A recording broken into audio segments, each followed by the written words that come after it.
Conky, what's up, dude? Hey guys, I love you very much.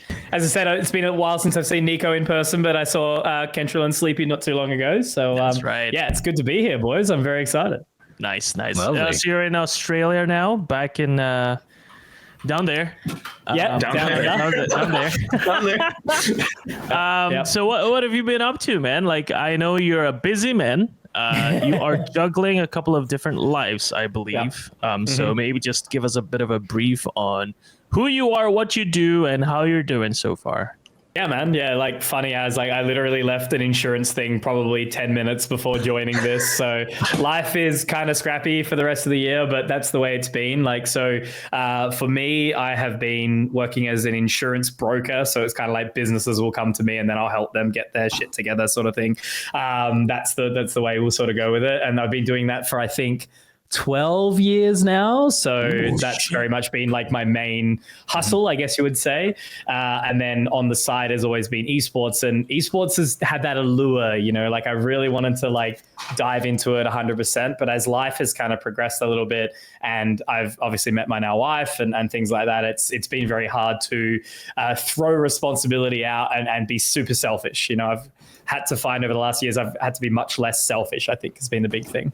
Wow. Oh my God. That's actually a big thing that you talked about it, because it's an opportunity that, you know, that lots of people kind of shoot for, but you brought it up, I think, in posts in the past where like, I can't commit to this thing, guys. Like esports is great as it is, you know, you were like, I got life to live right now. Yeah. Congratulations, by the way. Yeah, congratulations.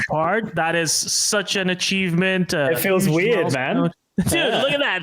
Look at that thing right look there. at that thing. You're probably the most adult that we have ever had on the show. Like, don't worry, I'm still a child, bro. I'm still a child. Sure, we had Gary, but Gary's just been in esports his whole life, right? Like from Boom. But this guy is actually leading the adult life. And esports, just casually being on the mic at the VCT Ascension Pacific in Bangkok, like chill, you know, it's just a side thing that I'm doing. So that's cool. I think the main thing is like, which I tell everyone, it's like, it's never ever taken for granted. Like having these opportunities is such an absolute privilege. And I think the balance for me has always been like, just because I don't take it full time and haven't chosen to take it full time, that doesn't mean it's like, because it's not what I want. Like I've wanted this thing so desperately. And, you know, whether we talk about it later, obviously, you know, Komodo and my relationship there and not joining him on Pacific, stuff like that is like heartbreaking. But you go into every single year of your life and kind of reassess and be like, okay, you know, what can I do? Like, what does my family need from me? What does my partner need from me? Like, what do the people around me need? So it's just all about making those like choices over time. And I've ended up still being able to do it. And I don't think I'll have to stop esports anytime soon, which is awesome. But nice. I can't put like 100% in there, you know? Understood. Things just got so real. On that note, what's married life kind of like for you actually so far? I mean, it hasn't changed a whole lot, man. Like honestly, like I think the big thing is like, obviously you take that step, the day is amazing. So we went to like another state in Australia. So I'm in Perth in Western Australia. We had the wedding in Adelaide, which is in South Australia. Nice. So it's about a 2.5 hour flight away from us, which is where Emily's family's from. So we flew over there. About probably 75-80% of the wedding all came over, which was really, really cool. So we had 70 people. Wedding day was amazing. And afterwards, it was really weird because, you know, you spend like a year building this thing, spending all this money, and then you wake up the next morning and go, oh, we're married now, I guess. Like, do we do anything or whatever? So life itself hasn't changed a lot. But I think for like, you know, Emily, she's like taken the last name, and being a part of like 2 different families now is really special and that kind of thing. But life, like daily life, hasn't changed a lot, I don't really think. Wow. I think that's like what you would want as well. Yeah. Don't have to change too much. We're still idiots. Like we're still just tell stupid jokes and, you know, all that kind of stuff. So yeah, the actual lifestyle hasn't changed a heap, no. It's nice. That's good to know. I mean, if anything, sticking with like your current career, based on recent times and how turbulent esports is, I think it might have been the right decision. Yeah. It's hard, man, because like, as I said, like I love it so much, and I think having the passion still there all the time is really important too. Because I always question myself if like I went 100% in commentating, right? Like to be able to pay my bills and everything like that, how far would I need to spread myself? Like how many titles would I need to get involved in? Would I have to take jobs that I don't really want to, fighting with my industry colleagues for like the limited work pool that you kind of have. Whereas like in insurance, it's not like super exciting, right? But I get paid every second week. I, love my colleagues. Like I get to go into a good office every day. So I think I'm pretty lucky because I do have like a good place that I work every day. But yeah, stability is pretty powerful, I reckon. Yeah. I mean, that's one of the toughest things to figure out as well when you're trying to juggle this, like, let's just call it a real world career. I don't know if that, a job. I don't know. Look, I've been in esports for maybe about like 5 years now. I'm a baby, right? This is still in this industry. And I still think to this day that this doesn't feel like a real job. Because of how awesome it is. It's a long-term gig, Sleepy, is what it is. Okay, yeah. I guess you could call it that.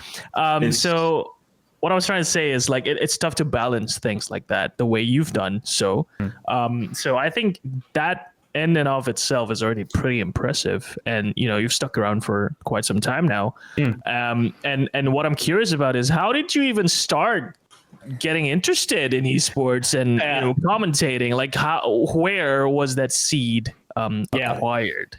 So it's been a long time. I think like years and years ago, like 2012, 2013, I was doing like Call of Duty YouTube, like full like FaZe Clan, trick shotting, sniping, like all of that garbage, all the way back, right? So when I was only quite young.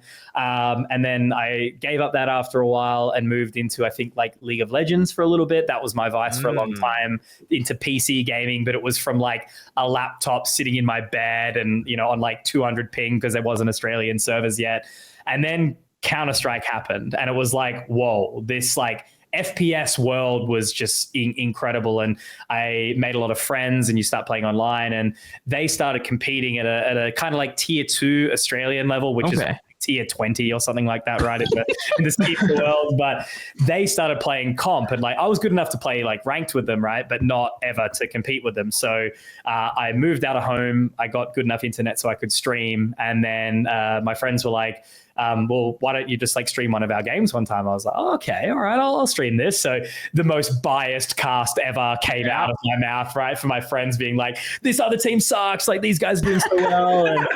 And then after that first game, one of the players, like a friend of mine, he sort of said, he was like, man, why don't you like try, fix a couple of things up and take this seriously, because that was really entertaining. I was like, oh, okay. Like, and it was from a guy who I didn't really kind of get along with either. So I took his feedback very literally. I was like, oh, this guy's being serious. Like I should give this another crack. So I started to try and like pick up other games. So I was just doing like CS. But at one point in time, I think I would basically come home from a 9 to 5 or whatever, stream from like 5:30 till maybe 11:30 of just commentating anything I could, like any CS I could, go to bed, do it all over again every day. And for those first, obviously, few years, obviously everything was just for free on my stream. And I put, I always wear board shorts, like I'm wearing board shorts now, obviously, like swim trunks or however you call them.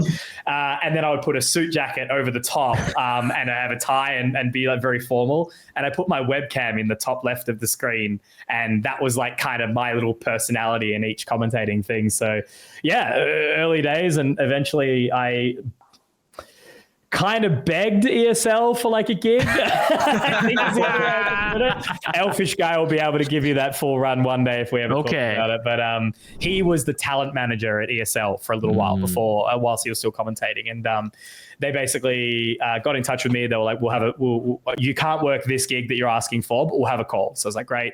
So I started talking with them and they're like, yeah, look, we know who you are. We know what you're doing, but you got to tighten up your brand a little bit. I was like, ooh, okay, I get what you're saying. And it was just very Aussie, very loose, like very laid back, right? And they're like, we just need to see more like studio work and that. So I think the first like few gigs that I did, I like paid for my flights to fly over to Sydney.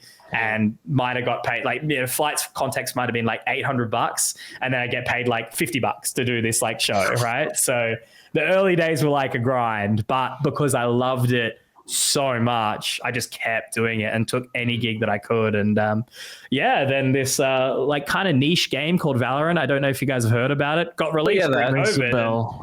Here we are today, right? So crazy. It seems like your investment paid off, like $800 for being able to actually, properly do it afterwards. And sleeping on a couch and stuff, it was but that's where I built like good relationships too, right? Meeting other people who are doing similar stuff and Damn. Okay. So, I mean, just to dig a little deeper, like, what is it about commentating or doing what you did back then that kind of pushed you into actually grinding for it, even though you knew it was like at the time, probably a poor investment. It was a negative something return, right, on your investments for the flights and stuff.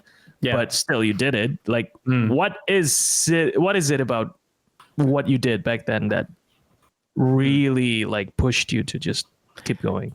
Yeah, I'm sure you guys have had like similar feelings going to like live events in the past and stuff, but IEM Sydney was the first esports event of like caliber that came to Australia, right? So like Counter-Strike 2017, you're talking like the best teams in the world. I think that one specifically, if I remember correctly, like SK won. It was a SK versus FaZe grand final. So seeing like all these stars up on the stage and going to the event with like people that I've met from all around Australia and New Zealand and stuff, like would fly in.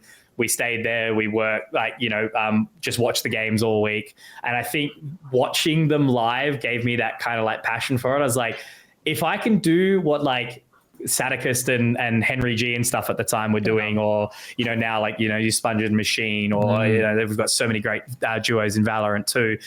Watching all those guys was like, okay, maybe I can do this. And because I was commentating kind of like a little bit here and there. So the passion, I think, was there. Like it really sort of burned in me. And I think getting to work and like if you got an invite to a gig, right, like it was like, oh, awesome, I get to go see my friends who are over in whatever other state. So a lot of travel involved, a lot of flying, a lot of socializing and networking. Like that's what my day-to-day is anyway, is a lot of like, networking is the best word for it. So I think how the opportunities that came with the travel for the commentating to see all these people, these great people who I've met over the years, is what really, really drove me forward. So I think, all the sleepless nights and the grind, so to speak, was always worth it, because I'm an entertainer. I love to talk smack and all that kind of stuff on camera. So I think highlighting these players who work so hard, right? Like as a play-by-play, you're nothing unless someone does something cool. So, that's where the excitement comes from, right? Like you see someone do something amazing and you're getting to be a part of that is so surreal. Def. My God, guys, he's such an adult. I know, right? He's like such a child. I think we actually do have a picture of baby Conky from like... Oh, God. Baby Conky, let's go, dude. Wow. I mean, you reposted it on your own account, so it looks really, really cute. You've gone through like so many different evolutions throughout the years as well, I think.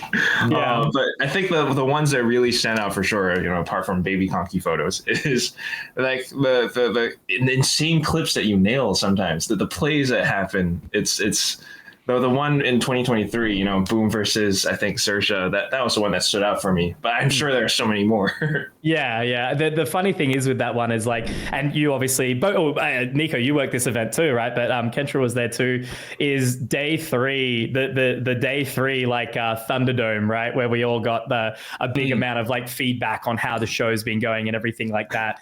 It was the first event for me where I kind of couldn't give 100% to both of my careers in that time. So like leading into VCT Ascension 23, I worked like so hard and I took leave at a very busy time of the year to come and do the event. And then I came back to a very busy time of the year as well. So I kind of felt like I wasn't giving 100% where I needed to. So when I came to Thailand, I like kind of came in a bit underprepared for the Valorant perspective. And then into that third day, we got like really intense feedback in a good way. Like it was very positive.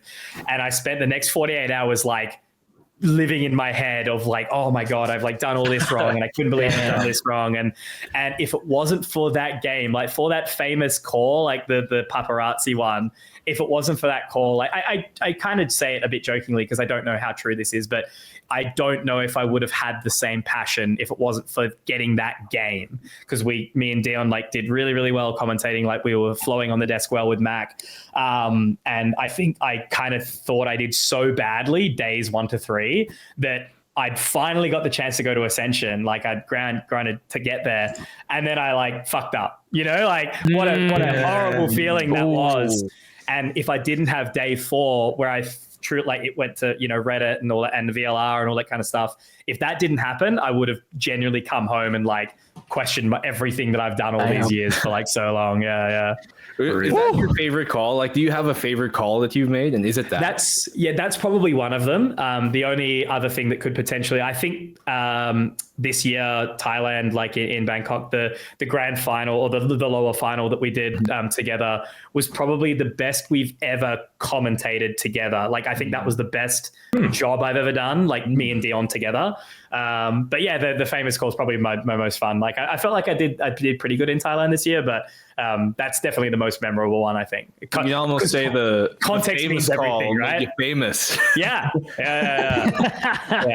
That was the one that was like, okay, I think everything came together there. That was so well. Yeah. Right. That must have felt like relieving. Like, yeah. Obviously the moment you just shared, the self-doubt and everything, and then you kind of compensated for it with the day 4. And now this year you kind of felt like you did a great job, which I think you did. I think everybody thought the same thing. Yeah. So thanks, man. Yeah, props to you and Dion and everybody on the cast. After that, he was like, wait, I am hot shit. I am hot shit. Yeah. Bro, it is crazy though. And like Kentrell, I've been drilling this into him for so long, right? It's like everyone who is at those events these days is like, you're there for a reason, especially when it's like not your first time. It's round 2, right. Round 3, round 4, right? Like you always have that self-doubt, but then you get reminded of like, no, the people who are here are paying a lot of money to have us here, right? Like, they're investing in who we are and the story that we bring and the talent that we've driven up over so many years. Like you kind of have to throw away that self-doubt a little bit. And that was like, this year was really, really nice because we were with like an amazing group of talent, like both the Thai side and the English, the global feed. Everyone there was like people that I've spent time with and I love, and I love spending, those moments with. So that was like a really special event where I finally sat there and I was like, no, like I'm meant to be here. Like we've worked hard, all of us, to get here. So it was a really nice like reflection when I got home this year, especially because it was like I got home and then for 1 week later I flew and got married. Yeah, dude. Yeah. Right after. Yeah. Dude, that's awesome. Okay. Yeah, what a high in life. I want to talk about Australia, Conky, because I think there's a lot to unpack here. But I think I want to start with the first event that you attended. And following Counter-Strike, I've always known that Australia is probably the best crowd in all over the world. Like, there's no match to their energy. Every time I watch an event in Australia, I know I'm going to enjoy it just because of the crowd. So it's such a shame that VALORANT in Australia is not as happening as we saw in Counter-Strike. So I want to get your take on it. Like, why is it that Counter-Strike is so alive but VALORANT is not as as good or as big or as present? Is it just because of the support of the system and the organizers, or do you have any other takes that you like to share? Yeah, it's definitely got like a whole bunch of layers, right? Because I think if we had a big VALORANT event over in Australia, I think it would get the viewership. Like I think people would attend, people would show up, like the crowd would be incredible, right? All those sort of things. But the actual like title itself is the infrastructure, obviously. So when the game first came out, I still remember it very vividly, right? Because it was during the pandemic and, everyone's obviously become like super introverted, not really wanting to go out and do anything. So we went to run a LAN event. And now this is obviously before you could actually like technically run a VALORANT LAN. So it would have been online anyway, but it would have been all the players coming over. And I remember that was pretty much within like the first year of the game coming out. we tried to run the LAN, and we had signups open for about like 8 weeks or something like that. And I think we managed to get together about 5 teams. Very central location, super popular area. And then we ended up having to scrap it due to lockdowns and stuff like that. So that's okay. You know, it didn't go ahead. It's all good. But we then reopened it as a CS event later, and we had 24 teams sign up in less than 24 hours. And it's like, why? Like, what's happened here? Like, why is this? And I think it's just due to the difference of like, you know, cultures. So like people culture of gamers. Because when I first started playing as the CS, like the penultimate was LAN. Like everyone wanted to play LAN, and you would go play, you would pay to play, you would bring your PC there, and that was just like the exciting moment. Whereas I think a lot of these Valorant players didn't grow up with that, so maybe it's like less desired. So I met some of my closest friends at LAN playing for like 16 hours until 4 a.m. Like one of my groomsmen I met through CS, basically. So that's kind of that culture that has always been fostered. So I think that's why CS has always had such a presence, because it's got 25 years of history, right? So many people have played it. And then it comes down to, obviously, even now CS teams like FlyQuest is our only good, like supported financially, and we're still losing, bro. Like the major starts, they're still potentially losing, right? So Greyhound, so when you qualify for the major, I think it works out to be roughly, very broad scope, about $1 million, I think, from sticker money. So that's for the organization, not the players. So the 1 year that Greyhound didn't qualify for the major, the org had to close, because it's like, I can't afford this org anymore. Like I can't afford the team that I have. So the investment piece, living in Australia, there's just not enough of it for people to like quit their job and pursue it full time. Even all of the pros that you think about that you guys have met as well over the years, you know, coming to Ascension and stuff like that, most of them still have a job, whether it just be stacking shelves at a grocery store or something like that, or, you know, maybe just working 3-4 days a week. Like no one is in gaming full time. And then I've obviously had the privilege of like commentating CE this year and last year, and you see all these teams in like boot camps, and they've all got like jerseys on every session and stuff like that. It's like, damn, but I know that no one can afford to put the money into Australia, because players want a livable wage, which minimum wage here is now like 45, 50,000 Australian dollars, which you can't afford to even really like rent a house with that kind of money. So a lot of these players either have to like live at home or work another job or something like that. So there's just not enough money to support like the passion anymore. And I think that's obviously partially why I've never fully invested everything into it too, because I know the sacrifices that people like Komodo and Mac and Pilsky even have made to try chase the dream, for example. Yeah, like Mac had to fly to a different continent to do it. You know what I'm saying?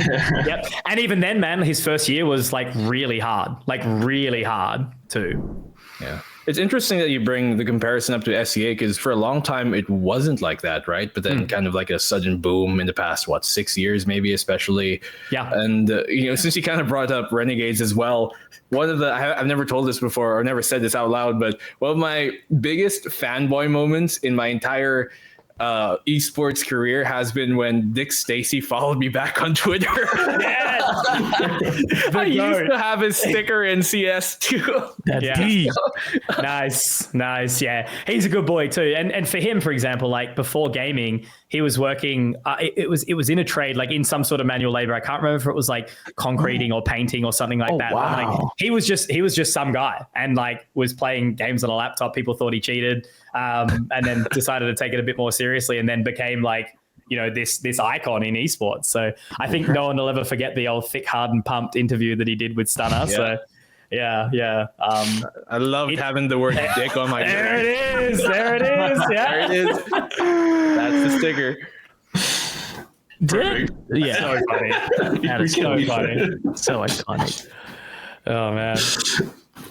But yeah, I can kind of see where you're going as well with like the comparison between how culturally CS just kind of works with Australia, like compared to Valorant. Like Valorant seems to maybe not cater, but it works a lot better compared to CS sometimes, like tournament wise, especially online, right? Like you see a lot of culturally, there's lots of online internet kind of references that you see much more often, I think, in Valorant. Like, that's why people kind of say, oh, that kid is so online, all right? This kid is an online, because it did come big during the pandemic when everyone's online. Yes.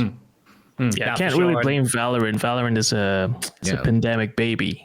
And Australia is like so far removed from everybody, they can't even play with anybody online. Dude, like, I'm literally like, so being in Western Australia, like historically, I say historically because now that's changed. I used to play on only Singapore servers because I would get 55 ping to Sydney from where I am and 55 ping to Singapore.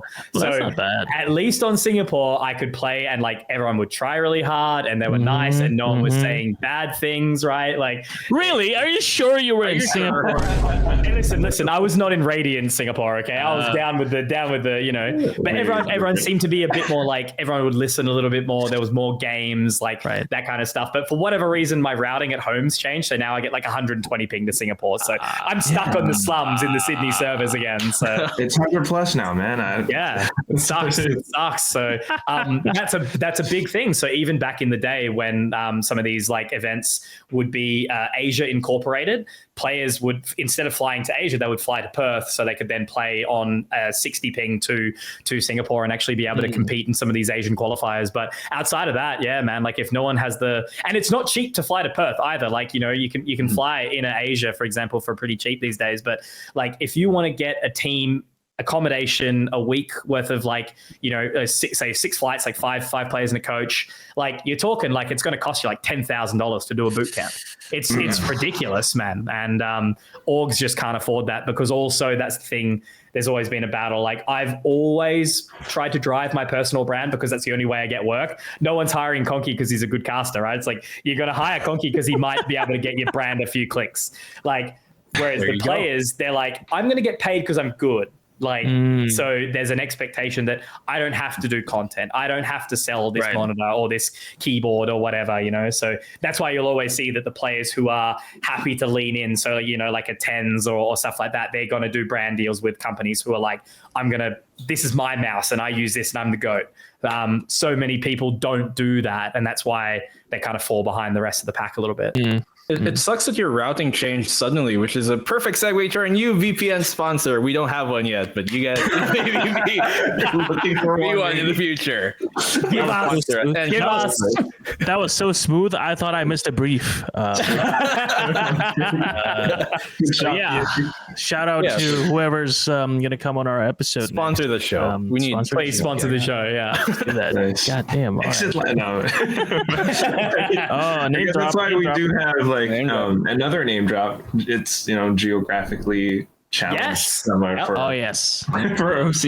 For a reason. Feels bad, but yeah, it's true. And they've seen the whole thing, man. Like I'll still never forget. I met Blair for the first time in Shanghai in 2019, Extremes Land, which is like the crux competition for Asia, right? Because it's kind of like their major in a way, where like you get a minor representative from each region. So like, you know, Japan, Korea, Thailand, Vietnam, like all the smaller CS regions would have a spot to then compete alongside. Like back in the day, it was Australia and China were like the premier regions. Now Mongolia.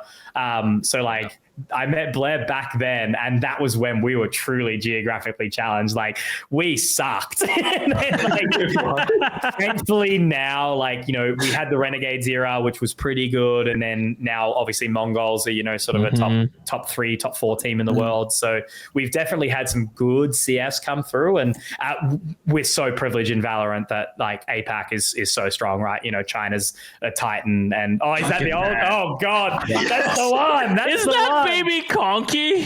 Baby Conky. No, bring it away, dude. Without the facial hair. I didn't even recognize you. I was doing Movember that month, so I only grew my mustache, and it was so disgusting. I hated it. Yeah, look at Elfish. Oh my God. Baby boy. Yeah. So that was my first big like overseas event. That was the biggest thing I'd ever got to do to that day. This was also actually when I kind of started casting, and one of my first CS casts was the SEA qualifiers to this. To this event. Yeah. And the craziest part about all this, right, was like I got to go to Shanghai in November of 2019 2 months later, the pandemic. I had already had something lined up. I think I had WestG Macau lined up, which would have been incredible. So like, you know, something like that. There was like the next gig that was going to come up. It was like, oh my God, okay, here we go. And then the pandemic, like bad luck, you know, boom, gone. So it made me question everything. I think I got some more online work. Like I got to like do ESL Pro League, stuff like that. But I never got to go to another LAN because in Perth in Western Australia, we could do anything basically like restriction free except leave the state. we were locked in for those 2 years. Yeah. Makes sense. That's esports. That's crazy, man. And then a few more years later, and you got APAC LCQ. Bro, what a time! What a time that was. Yeah, that was incredible, man. Okay, that's such a good time. I mean, that's a good segue then to talk about your Valorant career.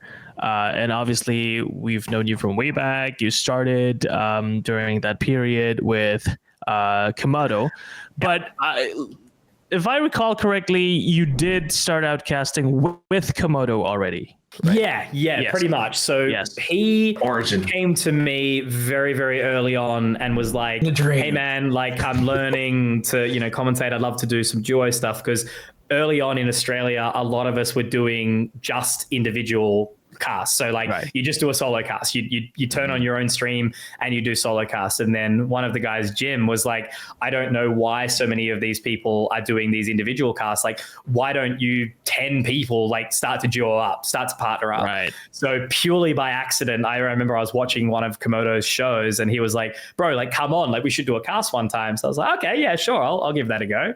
And here we are, like 8 or 9 years later now, something like that, and doing it all. So we've been able to spend so much time together, like learning everyone's intricacies of like when you're going to stop talking or start talking, or, you know, how to give criticism, how to take criticism. Like, you know, we just know each other in and out, and we've been there through so many like really good and really bad times that we understand each other's personas so well. And I think that's the best duos out there have been doing it for so long, you know, like that was why, you know, you think about some of these people, like obviously, you know, Mitch and Tom Biz and stuff like that. And then you've got, you know, Sponge and Machine in CS, and even like going back to, there you go. Yeah. Like they're so incredible at what they do because they know when to start and when to stop. You kind of always know what your partner is thinking. Right. Yeah. Right. Damn. I didn't realize it's been so long that you've kind of worked together. Yeah. So was Valorant Komodo's like first esports like title that you know? Nah, CS, right? Yeah. So, but very limited in CS. Like the second Valorant came in, like you should have heard him like sweating over the beta. He was like, "Man, this is going to be the next big thing." I was so CS pilled. I was telling him, I was like, "Bro, it's not happening. Like, it's going to just be another short term game, you know." And then. Finally got me on for a show once the game came out of beta. Awesome. And I was casting it a little bit. I was kind of like, okay, I get you. Like, I see what we're talking about. So you were a doubter. You were a doubter. Oh. Admittedly, hand on my heart, I was a doubter. And the thing that I can say comfortably now is like, CS is always going to be like my love child. Like, you know, it's been with me for so many years, but casting Valorant suits my style so much, like the chaos on a site take, right? That it truly allows me to thrive more than CS ever could. Wow. So explosive as well. I think like Komodo started out. Yeah. Utility names you can scream out, you know. Yeah. Grenade! He was literally there. That's all you got. Komodo, like Kenshiro, you mentioned it perfectly. Like Dion was literally trying to work out if he was going to be an observer in CS or a commentator. And he's stuck with color commentating, and here he is. I see. I'm glad you made the right choice. Yeah. Glad you're here. Do you feel like you cheated on CS when you first started? Because that must have been like what some people will inevitably feel, right? Like I was one of those like diehard CS fans, and then I switched to Valorant, and I was like, hey, this is a new game, it's a new start, so maybe I can start fresh. I'm sure that's how a lot of people think as well, but there is still that feeling like, you know how the CS community is. You know how the Valorant community is. Some people have this superiority complex. Yeah. Did you You'll agree, have Sleepy? Like the first 2 years, it was the two were competing, right? All it's right. like the same market. We are the same game basically, but a little bit different. Whereas the second Fracture came out, I was like, it's a new game. Like, it's a different game now. It's like, it is no longer CS with spells. You know, it is now its own game. And then you start throwing stuff like Neon in there, and it's like, okay, this is its own thing now. Totally different. And the second it gained its identity, it was like, okay, I'm no longer toying with the two. Like, they are two very different things now. And I think I lent into really understanding each of their strengths. And I think also, like, we only sort of briefly touched on it. It's like, as I moved into more like hosting in CS, I made more of identity away from CS in like Valorant as a commentator, CS as a bit more a persona hosting sort of thing. So it was easier for me to identify between the two as well. Yeah. Oh, I see. Well, that's it's like same but different. But still same. Yeah. But I really love that though, because like even in the, I guess, early days of like APAC Valorant, and we had basically like the same players that you commentated on before in CS. Yeah. And like you're just so familiar with them. Like even at Ascension this year, you're like, oh, PTCA, and you called him by his OG name, Patricia. Like, so much history. I casted Lakia like when what was it? Is a Lucid Dream. It was like a Thai CS team when they qualified for the minor, I think it was, like before the majors or whatever. So like that was crazy. So like seeing him at Ascension before obviously he then made tier 1 was such a full circle moment. And at the very, very, very beginning, obviously you had like a couple like Overwatch players and maybe some Fortnite players and stuff like that come into Valorant.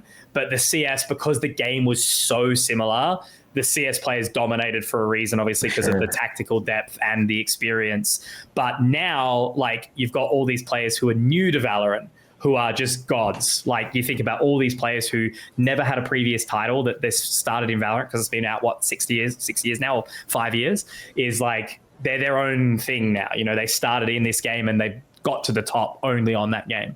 Valorant. I mean, that's part of the reason why, like, in the early matches of like Paper Rex versus, I think it was Bren at the time, people were like, I've seen this matchup before. Yeah. Same exact lineups.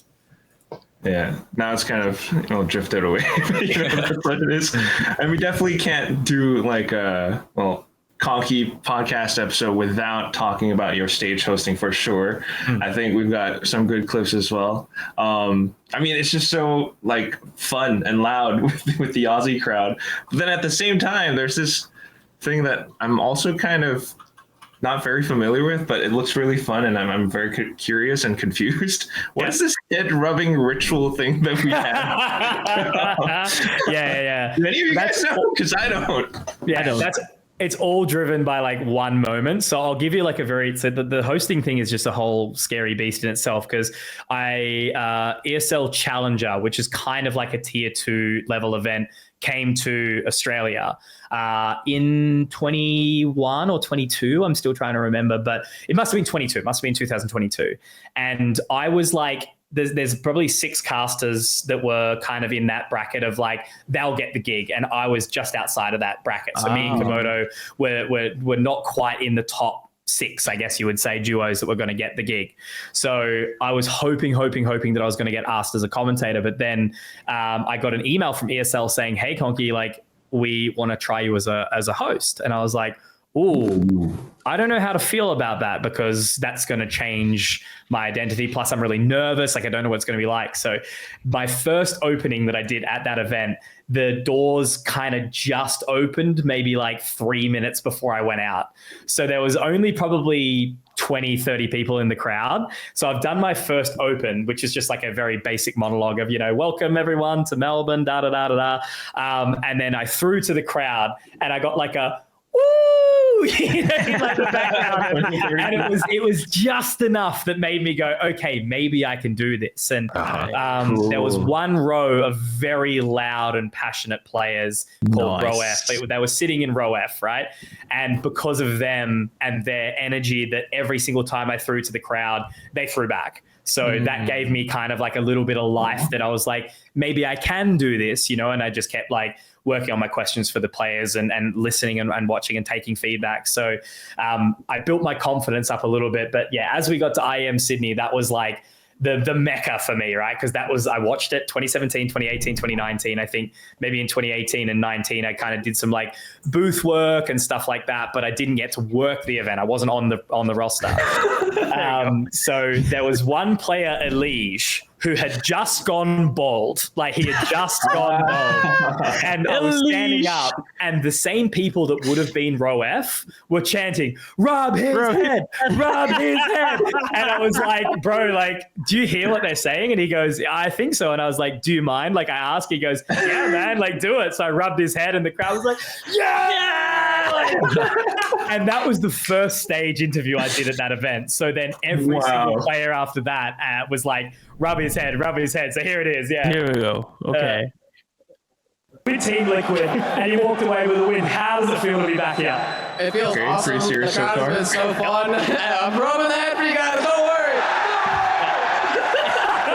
I hear them chanting it. That must help with the nerves like quite a bit, right? Like when you can feel the crowd is behind you. You're not alone. Yeah. It doesn't feel like you're alone on the stage. Nah, man. And that's the biggest thing for me, because I think if I did the same work in another country, would I still get that same reception? No, because it's like Aussie guy, you know, like a lot of the crowd doesn't know who I am, but enough do, where there's going to be enough of a voice. So like that was that row F energy, because there was only 10 or 20 guys who I've played CS with. They know who I am. They're in my streams, that kind of stuff. And they were so loud. And then obviously they all go to IEM, and I think people just feed off that same energy. So that small circle of people that start the chanting or the you know, the cheering or whatever, everyone feeds off that. So, you know, IEM Sydney, it was, you know, 6,000 people or something like that, and just that little core of energy of those few people cheering, everyone else follows, everyone else gets a part of the excitement. So yeah, every single interview I did was rub his head,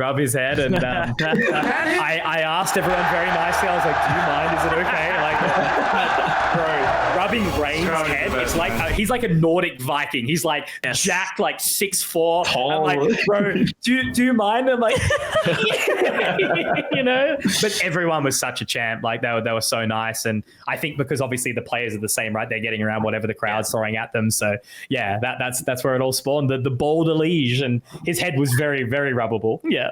But afterwards, you were like, I'm not washing these hands. Yeah, pretty much. Because I was just as much of a fan. Like I'll still never forget, like my first serious like interview was with Fallen, and you know, Fallen is like the godfather of CS, right? You know, the Brazilian goat. Like I'll never forget when you know, SK and I think, oh Jesus, Luminosity, you know, when they first started to have their success, it was like, oh my God, this guy, I'm like shaking before I've gone out to the interview. You know, it's crazy. Yeah. All right, that's it. I'm buying a ticket to our next Aussie tournament. Yeah, dude. IEM Sydney. Honestly, man, like everyone, if you get a chance to go, like it's a crazy thing. Yeah, and I don't doubt that no matter what the game is, the energy would be the same. You know, yeah, that's what I've been seeing on YouTube.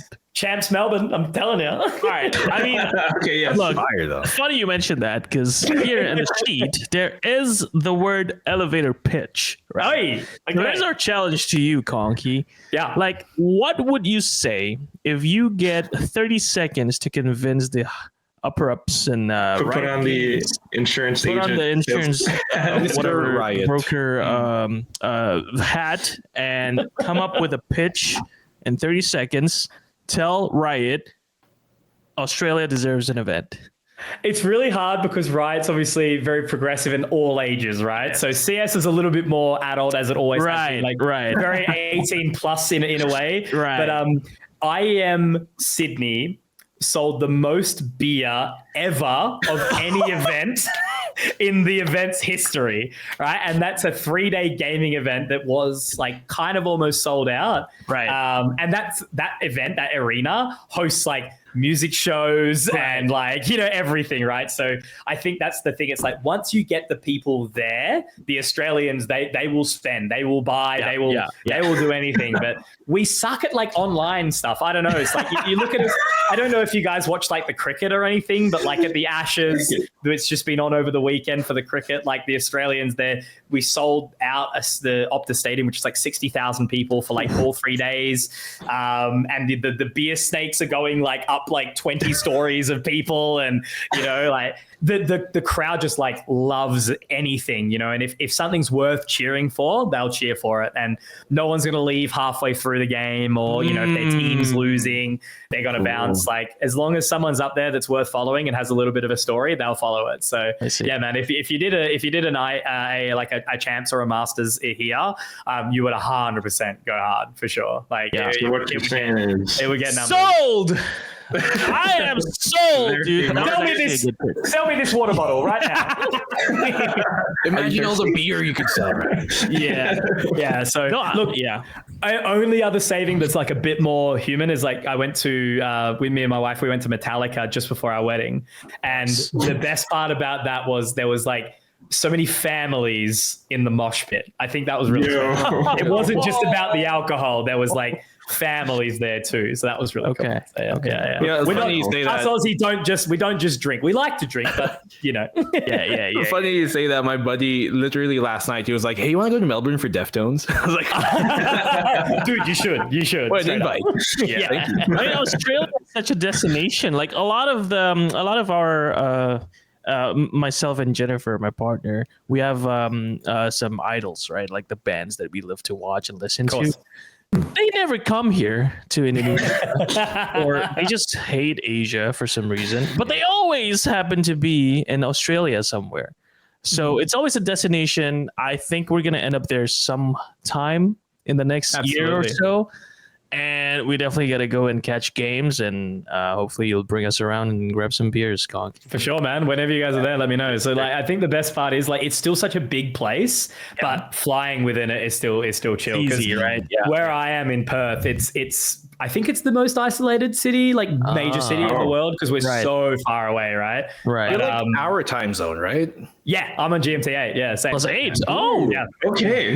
I didn't know that. Damn. Yeah. Okay. So whenever if I do an event with like Komodo, that's why C is perfect for me. I get home from work. Right. 6 right. o'clock. Perfect time. Yeah. Whereas I was doing gigs with LPL, they're in 5 hours ahead of me. So, I'd have to leave. I'd have to come into work at 6, finish at 2, get home for rehearsal or sound check or whatever, and then be finished at 9 or 10 p.m. or whatever it is, just to try and make it work. So that was really hard. Yeah. Okay. Y'all clock in at 6 a.m. Yeah. and then go home and commentate just because I love it for an idiotic reason. Okay, so on that topic, right? It seems like a very full day you have, Conky. So how do you manage to stay alive during that day? Like, 6 a.m. wake up, work till like 5, I assume, like 4 in the evening. And then you get back, and then you have to like mentally prepare yourself to start your commentating work and then actually do the work. Like, how do you stay alive? Like, and both jobs aren't easy. Yeah. I mean, you're selling. Exactly. You're always constantly pitching, right? Even like commentating, I would say, is pitching yourself to the audience by, providing the storylines and, making people believe that you know what you're talking about. So, yeah, how do you manage that? I think it's really important for everyone, just like no matter what you're doing, right? Like, there's so many things in life that are mundane that you don't want to do. Like you kind of have to, right? Whether it be going to the gym or going in and catching up with say some distant friends that it might be difficult to do, but then you get there and you really enjoy it. Like the things that you think are, I got to do this thing, I got to do that thing.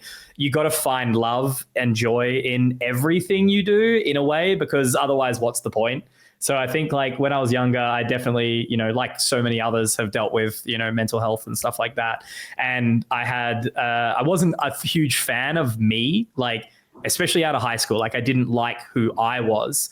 And I think that's because everyone in high school is so mean. Like everyone's mean to everyone, and no one's really loving or caring. And then you leave school, you kind of find yourself a little bit more. You learn about hobbies and passions and all that kind of stuff. And I think I've really took that quite seriously. And it was like, okay, what's the point in doing anything if you can't find some sort of love and care in it? So whether it be, you're doing a job just to make some money here and there on the side or whatever, like it might not be fun, it might not be glamorous, but at least like just give a shit, just care a little bit and it will make everything so much easier. Like if you try your hardest to find the 5% of good in the thing that you're doing at that time. So my partner and us and myself have quite different interests at a lot of the time, but if she wants me to go to the museum to look at some old thing, I'm going to be like, that's the best old thing I've ever seen. Oh my God. Like I want to enjoy it, because what's the point? Like if I'm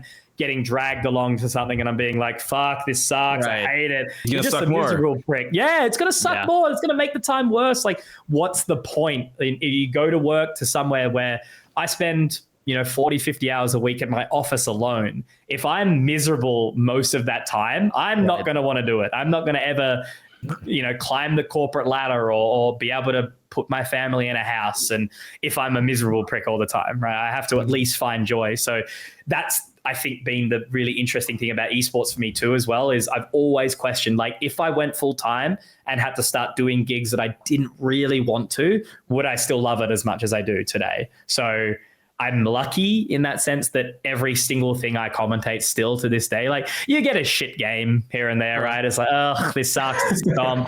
But then you just start, like, as you know, Kentrell, just as much, like you just start talking shit. Like Pilly will do that with you, right? Like you talk nonsense, right? Just do it, right?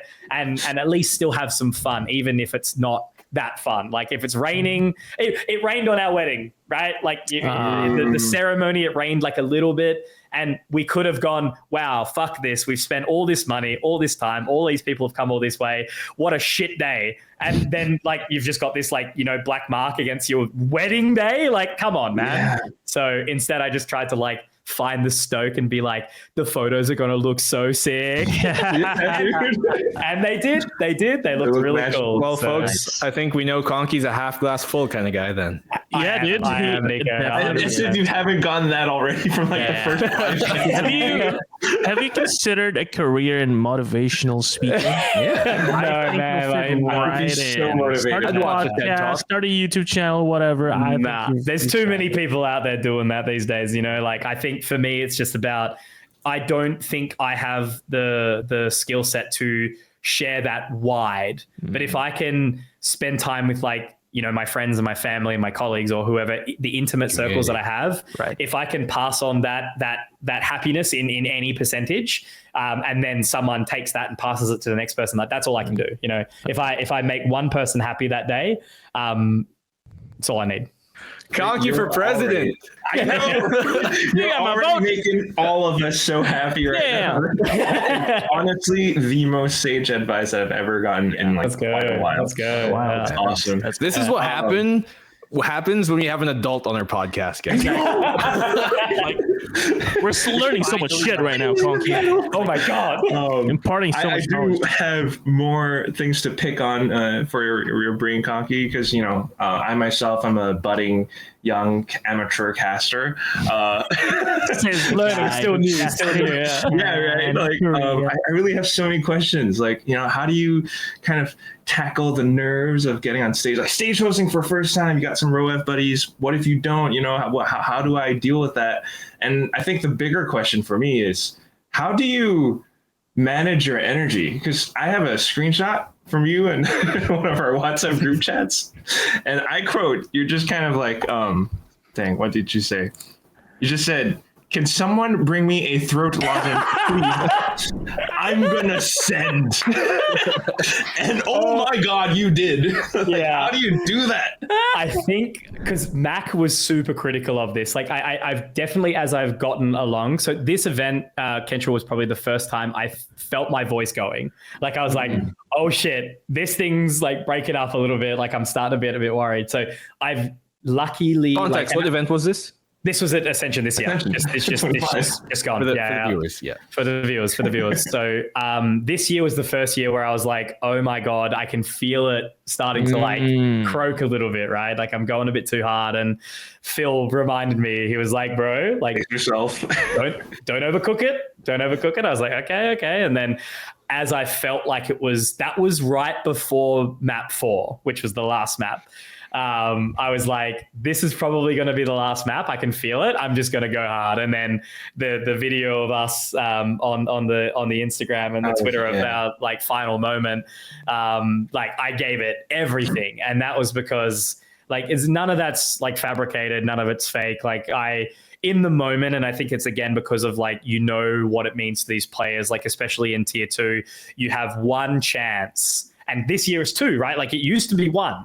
This year it was 2. You have this little tiny slither of hope to make it to the big leagues, because Pacific is the best region in the world, right? Like no one can doubt that. So you get that one chance to get there. And if I can't deliver that for those players and what it means to congregate all of that energy, all of that hard work into literally one final series, I'm not doing my job right. So I think I always constantly remind that of like, how much do you guys, like, how do I explain to the viewers how important this is to everyone watching along? So I think that's a real privilege I get as a play-by-play. So I definitely got it. And you can see here's like Dion, like all of his hand language is like slow down, like pace it up, break it down a little bit further. And we've gotten so good at that, is like, how to keep in control of the moment sort of thing. Because if you just like scream constantly at the thing, nothing's exciting. If it's constantly high, you can't ever have those moments. So you need to go low a little bit, slow it down, then bring it back up again. So I don't know. Like I think a lot of my like nerves and like confidence has come just purely over the years of managing that self-doubt, understanding those expectations, reviewing your own work again, like what could I do better, being your own critic, all that kind of stuff. Because if you just constantly say like I'm shit, you're never gonna like remember like, oh no, actually, like I'm here. Like I'm doing this event, like I've been chosen by the powers that be to be here. Never forget that, but also don't be complacent at the same time, because there's always someone that's going to work harder and stronger and faster than you that wants to take that gig from you. And you have to constantly remember that too, to keep you, nice and fresh. Yeah. Damn. Amazing. I feel like that applies to anything in life. Players, I know those are some of the challenges they face. Myself, at my current work, and my previous works, that's how I feel as well. Or even just playing ranked. Exactly. Exactly. For real. Yeah. The more you think, the more you overthink, the less it's actually gonna go your way. So you gotta just review a bit. Yeah. Now we got replay system. I do think we do have like a slight contender for desk slammer as well. Sorry, Alex. He's like doing that during the cast. It was so nice. Like when Alex like came on the desk for that little bit, I was like, oh man, my brother right here. That's fun. Okay. Cool. So you did Ascension. Let's talk about Ascension. I mean, you were obviously there for pretty much the whole of playoffs, I believe. I got to do the online as well for groups. Yeah, also awesome. Online, exactly. Yeah. So what would you say was the highlight of the event for you? Obviously, there's the final, the lower final game that you probably have become synonymous with now. But aside from that, is there anything else that you'd like to highlight? Any favorite teams, favorite players, favorite interactions, perhaps? Because you meet the players like almost every day, and there are interesting things happening in between those broadcast days, right? Yeah. So if you have any story to tell, we're all ears, Conky. Kentrell, the things he said about Sleepy and the all right, you'll like this one, Sleepy, though. Like one of the real like moments for me was showing up on the final day, which was the Paper X signing. Right. And walking up that elevator and seeing all the people like sitting down waiting for the players. That was like whoa, like that's the APAC Valorant effect, right? You know, seeing how many people have showed up for that was incredible. And then obviously the crowd was really surreal. I love working with the local talent. Like obviously Indonesia last year was incredible, like working with the Indo talent, and then same again this year with the Thai talent again, like, you know, just having the crossovers between the two, and everyone's very respectful to each other, very welcoming to their home and that kind of stuff. So that was really cool. I think Ewok was one of the highlights for me, like how well he like got content out of the players and how like well he spoke with everyone, and everyone was super interested and interesting like during the groups especially too. That was incredible. And all those, for me, I suppose like the SLT Songnam story was probably the real highlight of just, you know, like I guess more and more Koreans in Pacific.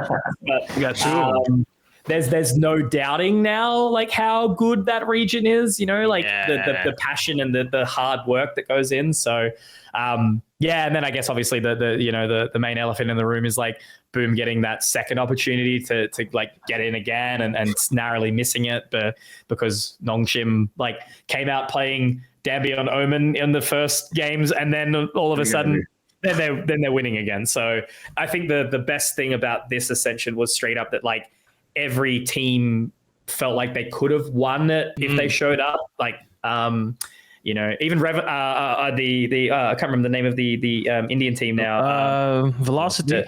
Sorry, VLT. Revenant for time ago, but VLT like coming out 3-0 and silencing everyone right at the beginning. You know, so the storylines of this event felt so strong, and then just for me, like on a personal note, rocking up to work with such good people, I think, like in whether it be in production or observing or, you know, commentating, like just that was such a special thing for me too. And the fact like it was never meant to happen, like that I was allowed, guys, to leave my country for 5 days to go to Thailand and commentate a video game the week before my wedding is nothing short of surreal. And the stars had to align, bros. Like that's all I can say. So the fact that I was even able to make it happen was like, you know, someone was looking down on me, you know. So it's always that's the thing. I mean, like every single Ascension always feels like Ascension just has, I don't know, like a different energy compared. There's some magic to it for sure. For sure, right? It's like 3 years of Conky casting Boom. You know, right, dude. Yeah. And then I think last year, like even interacting with fans and stuff, like you have some stories of they called you like Chunky or something. Yeah, Chunky running around. That's the funniest part. Like in parts of Asia, obviously it's Ch, right? Like so everyone says Chunky, but in Australia that means I'm fat, which is very funny. But I think the first time it caught me off guard, I was like, "Are they calling me fat?" And there's no, totally fine. But like, just you embrace that so hard, and it's just so lovely to see all that happen with the fans. And man, that's so special, like Kentrell, like you running around. So you like listening to you and Pilly cast the grand final last year and being in the arena. Like I still think that was the single best live game I've ever watched ever in any title, in any. That was like the Indo crowd, the Indo team, again, running around with Abigail, like chanting Boom into the crowd and stuff. Like, oh, bro, like you'll never be able to script moments like that. Like you could do everything, throw millions of dollars at a thing, and it would not turn out that way. I remember because right after Quack messaged our group chat, he was like, "I don't have a voice anymore, guys." yeah. I've never heard you two be so loud. Like that was incredible, you know, like 5 maps, like overtimes, you know, like Ascension specifically to Pacific, because it means so much especially to a lot of the smaller regions, that, you know, it'll have a feeling that you can't get out of a Masters or a Champs or anything like that. It's just something so unique and special. Yeah. Well, maybe there should be more events in Southeast Asia, you know what I'm saying? Yeah. Maybe OCE as well, It must be nice to be in Jakarta last year, huh, guys? I wasn't there. One city that I actually live in, I wasn't there at the time. And you guys sounded like you had the time of your lives. We had a mock-up to Asia as well, dude. How do we miss on that? Yeah, I know. I had a wedding clash, so not mine, so but a good friend of mine. But anyway, that was last year. Anyway, so yeah, okay. I mean, Ascension was obviously super fun, and like Control said, I think there is always a magic to it. So hopefully, we're gonna see even more next year.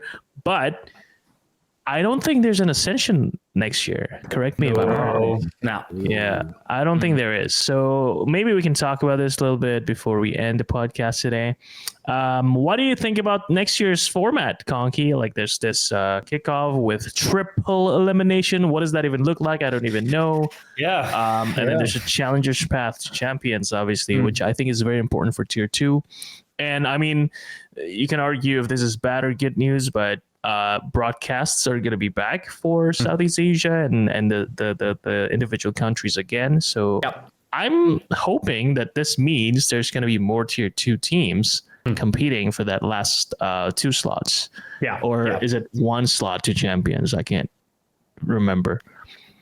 Yeah. I'm trying to remember as well. But like overall, I think the direct interception, because like obviously with Pacific being such a strong region, like a lot of the tier 2 teams are obviously also very, very strong. Like, you know, how obviously Sinprisa dominated last year, and then Nomshim, and then still had a pretty good run in Pacific this year. So the talent is there, like the capacity is certainly there. So I think driving straight into champs, like it will make the event kind of a bit more, and I hate to keep obviously making the CS references, but like a bit more of a major. You know, if you silo off the qualification points and you're like, no, you guys can't come to this event, like you have to be in the tier 1 to get into the tier 1 events. Like there's been so many stories over the years of where like some team will somehow qualify for a major and then they'll have like a Cinderella run. You know, those storylines can't exist when there's not those kind of opportunities to do so. So I think this, again, I'm very, very sad to obviously see Ascension go, but glass half full, as you said, Nico, right? Like I want to remain positive on that, and hopefully by removing that and giving the opportunity in champs, it'll mean that champs itself will have so much more story and lifeline to it, that the event itself will have so much more demand and excitement about it. Yeah. Maybe you'll be doing champs instead then. It's Ascension's guy, right? Get me on for groups or something. I don't know, man. You know, like I'm not going to be up with these big boys, but like, you know, I'd love to, man, because I think that's also important. Like, even in like titles, you can't just have the same rotations, because I think it's like when we had you know, Chilios and Paperthin obviously come in. It's like you get another region's perspective as they hit the tier 1. You know, if you don't have the representation for all the places around the world who are passionate about those teams and understand those teams well, because you can prep, right? You can take your notes and you can understand it, but unless you've been there in the trenches with those teams, like you don't really know. So I think expanding the talent pool in that regard is really, really good too. But I hope that it's brings more excitement to the tail end of the year, and you know, having those players from tier 2 get to like brush shoulders with the big guns. That'll be cool for them. Fantastic. We already see it right there. Like LCQ will feature 1 team from Oceania. Yeah. Yes. Let's go. Can't wait for us to lose again. Yeah. I think this past Ascension was unfortunately the worst one for OCE, right? Yeah. So close. Like there's so many could-haves, right? But nothing will ever beat that bonkers from 2023 run, right? Oh my God. That was iconic. With the jerseys, real jerseys that they have. Yeah. And the antics they did in game with the corgi spray, with the baseball bat skin, and just bonking in game. That was iconic. They knew how to brand themselves. That was a team that was having fun, right? Yeah. They were having fun. Yeah, they were. That's good. Well, next year, I don't know. There's a slight rumor, I think. Maybe. I don't know. FPX Autumn to Global. That's kind of a thing as well, right? I don't know. I'm excited for that, right? Yeah. That'll be cool. And that could be good. Because we did have all those players, you know, like Swirl and stuff that went international, that did some things. Maple was there for a bit, and Tix and all those guys. So it's like the talent is there, but again, it's just there's so few people that can invest enough time and resources and maybe move or really, really go for it, because ranked here is whoa. It's a thing. It's a place. Okay. Yeah, I miss those guys, dude. I feel so bad for Riley. If you guys remember. Yeah, RDW. Oh, like he's just unlucky in life, I guess, like the way he is unable to continue performing because of health issues. Like it's such a shame that he's such a talent. Like I believed back then, like he was going to be in Tier 1 Pacific for sure, but yeah. And obviously some of these other names like Nas, I remember I don't know where he's. He went NYSG for a little bit, didn't he? Yeah, he did. So yeah, I kind of miss all these OG names from OCE. I really want to see them succeed. But let's see. Vronsky. That's a name right there. If he didn't die to his own ego, he was going to be the next big thing, right? He was such a good dude, but I think got so caught up in like being the best player in the sort of region. I think that got a little lost in the sauce, so to speak. But look, he got getting an opportunity to play Tier 1 in Pacific was nothing short of incredible, right? Like anyone that got those chances they did good. Yeah, Texter, I think he's playing CS again, pretty sure. He would be maybe on Mind Freak at the moment, if I'm not mistaken. Yep. Cool. Yep. Okay, there you go. Up there for a little bit. Yeah, so he played a little bit. But again, a lot of those guys, similar sort of story, like they were around when there was org support. We had like 12 different organizations that all had sponsors. And then the last big one was Order. And then, they burnt $6.5 million in investment with no return. Something like that. And then basically the guy who set it all up just bounced, and was like, oh, well, on to the next investment, I suppose.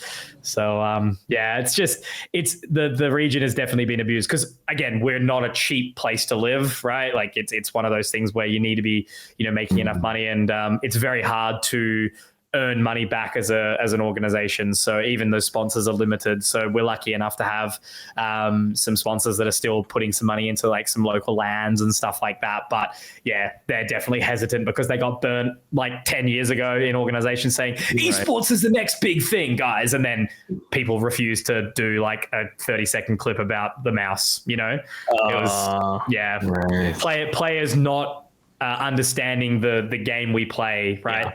Yeah. So, whereas meanwhile, I'm like, send me a monitor. I'll do a 20-minute review on it, even though I suck. I'm in. Sign me up. Sign me up. Yeah. Okay. Yeah, got to do a bit of education for the players, I guess. The younger, hugely necessary. Yeah.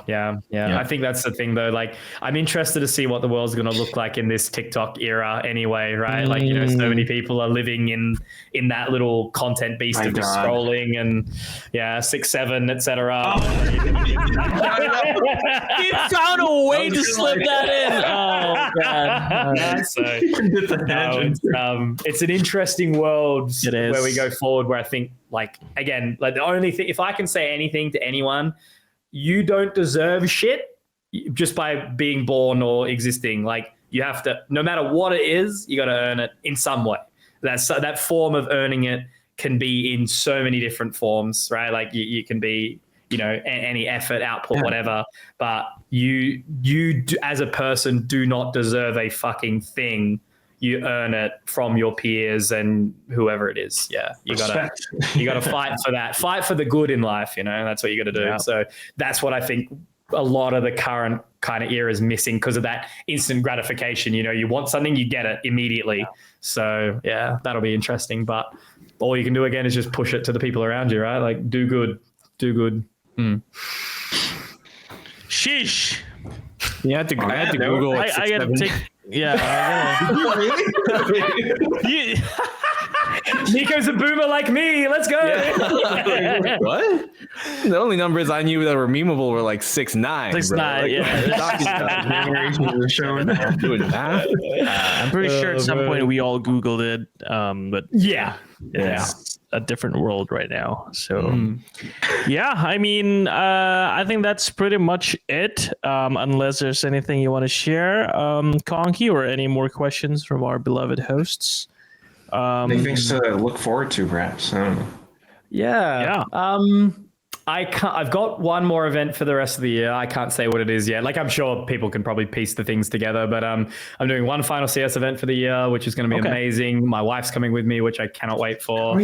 And then for me, 2026 is kind of trying to get my life together in a way of buying a house, but that's very challenging. So we'll see how that all goes. A little bit late to that party, but that's what life does. So I hope that I'm going to be able to continue to like put the time into the events. Like I'm going to do, anything online that comes my way. Like hopefully I get another run at sea. Like that's some of the most fun Valorant I've ever commentated. So yeah, like I love this game. I love the community. I love being a part of it all. I love commentating still, which is great. A massive shout out to Komodo. He's my boy. I love him dearly. And, I'm so proud of him. Like one of the hardest days ever was saying no to Pacific. I think that was still a very challenging thing for both of us because, we've been Conkmodo for so long. And obviously that has given not only Dion a challenge to experience, different duos like with yourself, Kentrell, and like learning more about himself as a little white boy trying to live in Korea, so colorblind too. Colorblind, yeah, that's right. And he's obviously had a pretty hard year, so I'm very, very proud of the man he's become over this last 12 months too. So like I don't know, man, just if you can get out there and just be nice to each other, it's way easier than being a prick to other people. And I hope that this game keeps growing and keeps getting to more parts of the world and investors come in and see what an amazing thing esports can be. So I'm a caster. Hire me. Like I would love to do your shit, but I only have a little bit of annual leave. I have to be efficient. So reach out to him in advance. Yeah. Give me some with notice. Ample time for consideration. Please. You gotta file the leave. It's not even, man, I'm less scared of my boss than I am of my wife when it comes to, hey, I have to go away for a while, right?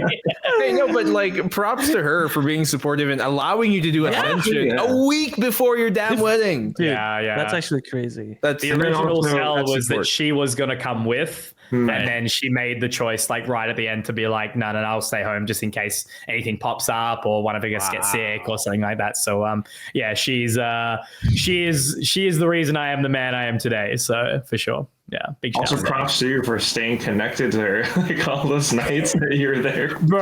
The whole time, like, thank God it was GMT 8, like same time zone or 7, whatever it was. 7, so yeah, I'm like, I'm here. I'm playing. I'm at golf right now, guys. I'm commentating right now. Like, Kentrell was watching me. Live reporting back home.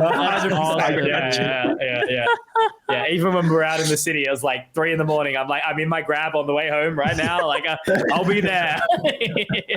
So yeah, she's an amazing woman. Yeah, so proud of her too. She's she's grown a hell of a lot. And like for someone who's be like, I'll move to the other side of the country for this idiot I met on the internet. So yeah, that's pretty cool. Fantastic. And then you guys are gonna China together. That's fun. Yeah, can't wait. Nice. It should be exciting, man. Yeah, it's going to be a really, really cool rest of the year. Damn, awesome. Komodo's immortal still. He still plays his game a lot, dude. He's good, man. Like, he seriously loves. Like, he loves this game, man. Like, he would do anything for Valorant. And the only thing he needs to learn is how to be nice to his teammates if they're not as good as he is.